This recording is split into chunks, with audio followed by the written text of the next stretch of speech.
Saudara-saudari yang terkasih, ada peribahasa yang kita sudah ketahui baik. Dari mata turun ke hati, yang bisa diartikan karena orang melihat lalu jatuh cinta. Ada orang yang tidak setuju. Kalau begitu cinta hanya untuk orang cantik dan tampan saja. Karena biasanya orang tertarik pada yang indah dan gagah hingga tersentuh hatinya. Padahal ada orang yang memiliki inner beauty, kecantikan rohani, daripada beautiful body, kecantikan badani. Hingga orang bisa kelepek-kelepek jatuh cinta padanya. Walaupun tidak tampan, tidak cantik, tetapi memiliki kecantikan rohani. Untuk itu seharusnya peribahasa itu menjadi dari hati turun ke mata, atau dari hati naik ke mata. Apa yang ada pada jiwa menggerakkan organ fisik seseorang untuk mewujudkan pikiran, cipta, perasaan, rasa, dan kehendak.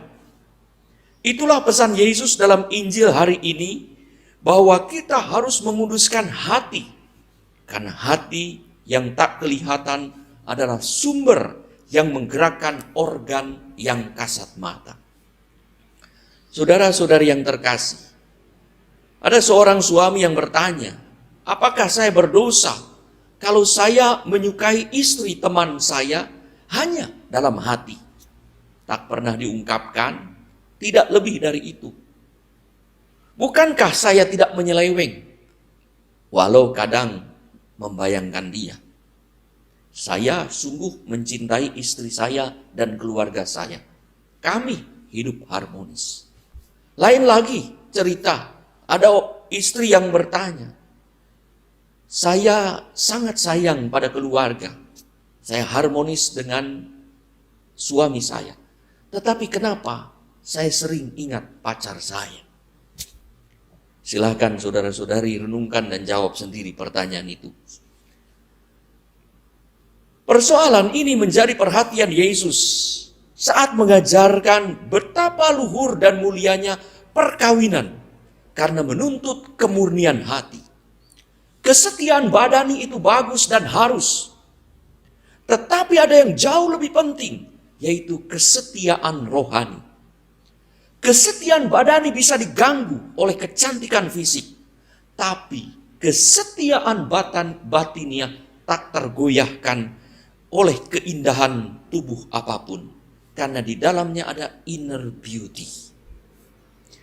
Orang bisa bertahan untuk tidak berzina sesuai dengan norma sosial, tetapi orang yang sama bisa melanggar norma spiritual, yaitu melupakan kemurnian hati kepada pasangan yang sudah menjadi komitmen yang diucapkan bukan hanya di depan umat, tetapi juga di hadapan Allah. Kalau orang sudah tidak murni hatinya, tetapi dipengaruhi bahkan dikendalikan oleh nafsu seksual, walaupun ingat akan komitmen dan sadar akan imannya, bisa mencari cara untuk mewujudkan nafsu tersebut, entah melalui perasaan. Senang kalau bertemu, mendapat WA, bete kalau ada di rumah, kalau tak jadi ke rumah, WA tak dijawab, atau dalam pikiran, lega kalau memikirkannya, marah kalau ditanya oleh pasangan hidup suami atau istri, atau melalui kehendak, puas kalau bisa memenuhi nafsu, dan atau menjadi garang kalau merasa dihambat. Maka Yesus berkata, kamu telah mendengar firman, jangan berzina dulu. Orang fokus pada tindakan penyelewengan fisik. Apa yang kelihatan? Ada yang lebih berbahaya, yaitu akarnya hati yang tidak kelihatan, yang dikuasai oleh nafsu seksual. Ingat kisah Daud ketika melihat Batseba. Mata, tetapi yang lebih menjadi masalah, hatinya terlebih dahulu. Yesus bersabda, maka Yesus, aku bersabda, setiap orang yang memandang perempuan serta menginginkannya, sudah berzina dengan dia di dalam hati. Disitulah pasangan suami istri pun dituntut untuk kaul kemurnian dalam perkawinan. Bukan soal hanya tidak berzina, tidak menyeleweng, dan tidak ada orang ketiga, tetapi apakah hati, budi, materi, dan energi yang telah dijanjikan untuk keluarga itu terbagi sebagai biaya, bukan donasi, biaya untuk memuaskan nafsu seksualnya.